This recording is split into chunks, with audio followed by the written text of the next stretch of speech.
bonjour, alors aujourd'hui j'ai décidé de revenir parmi vous, revenir sur cette chaîne Cuisine Vibratoire après presque 2 ans de silence, et je crois que ce n'est pas un hasard. Pourquoi ça se fait maintenant? Parce qu'on est dans un moment particulier de l'année que j'aime profondément, qui est notamment le réveil de la nature. Les bourgeons s'ouvrent, les premières fleurs apparaissent, tout recommence doucement à circuler, et je sens que moi aussi j'avais besoin de ce renouveau pour refaire circuler une autre énergie, aller vers quelque chose de différent. Alors j'ai envie de vous emmener avec moi dans cet univers que j'affectionne particulièrement, que sont les plantes sauvages d'une manière particulière, mais en ce moment c'est vraiment les bourgeons d'arbres et la création des élixirs.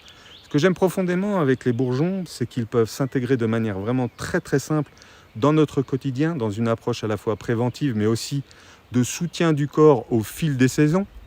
On peut les utiliser en élixir bien sûr, mais aussi les inviter dans une cuisine vivante, subtile, presque médicinale, dans les huiles, dans les vinaigres, dans tout un tas de préparations que j'explique dans mon nouveau bouquin. Donc je vais vous donner des exemples. Par exemple, en ce moment, le bourgeon de hêtre, c'est un allié incroyable pour soutenir les reins, apporter de la régénération, de la vitalité en profondeur. Il accompagne les moments où vraiment le corps a besoin de se relancer doucement. Il y a aussi l'églantier qui, lui, le bourgeon d'églantier est vraiment le soutien du système immunitaire. Il vient dynamiser, renforcer les défenses naturelles, surtout dans les changements de saison. Donc il est très approprié. Et ce qui est beau, c'est qu'on n'est pas obligé d'être dans quelque chose de lourd, de compliqué. On peut être dans une préparation saisonnière, en prévention, en écoute du corps, en intégrant ces élixirs dans une boisson, par exemple, dans une préparation culinaire, ou simplement quelques gouttes au quotidien qui ont été préparées au préalable. Donc c'est une autre manière de se nourrir, une manière plus fine, plus consciente, en lien direct avec le vivant, je dirais. Ça a commencé ça en 2021. J'avais créé un premier livre qui est ici, donc qui faisait 50 pages, donc la préparation des élixirs de bourgeons d'arbres.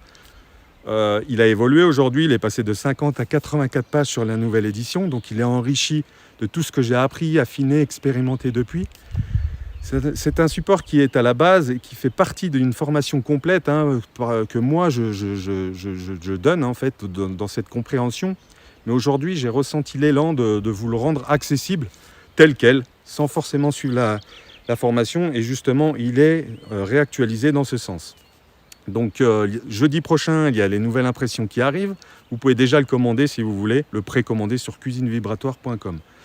Et pour celles et ceux qui veulent vivre pleinement le moment au contact du vivant, je vous propose aussi un atelier en présentiel le 15 avril au Chalet d'Arvière. Il reste encore quelques places. Qu'est-ce que le Chalet d'Arvière?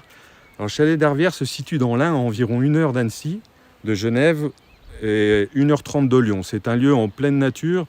Il est aussi possible de rester dormir sur place. Vous pouvez retrouver toutes les informations directement sur mon site chaletdarvière.com. Donc le chalet, il réouvrira ses portes à la restauration avec une nouvelle carte à partir du 5 mai, avec des produits locaux, avec des plantes sauvages.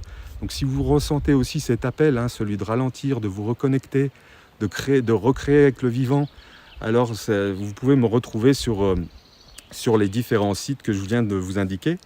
N'hésitez pas, si jamais vous pouvez commenter et poser des questions sur le sujet, notamment des bourgeons, mais pas que, des plantes. Vous allez avoir d'autres vidéos qui vont venir par la suite. J'ai vraiment envie de relancer ces vidéos parce que pour moi, ça me tient à cœur. J'ai vraiment envie de partager ma passion, mes connaissances autour des plantes. Et voilà, ça peut se faire de manière simple et douce. Voilà, c'est ce que je propose et c'est ce que j'ai envie de faire. Voilà, je vous laisse avec ça. N'hésitez pas encore une fois à poser des questions. Et puis je vous dis à très bientôt. Au revoir.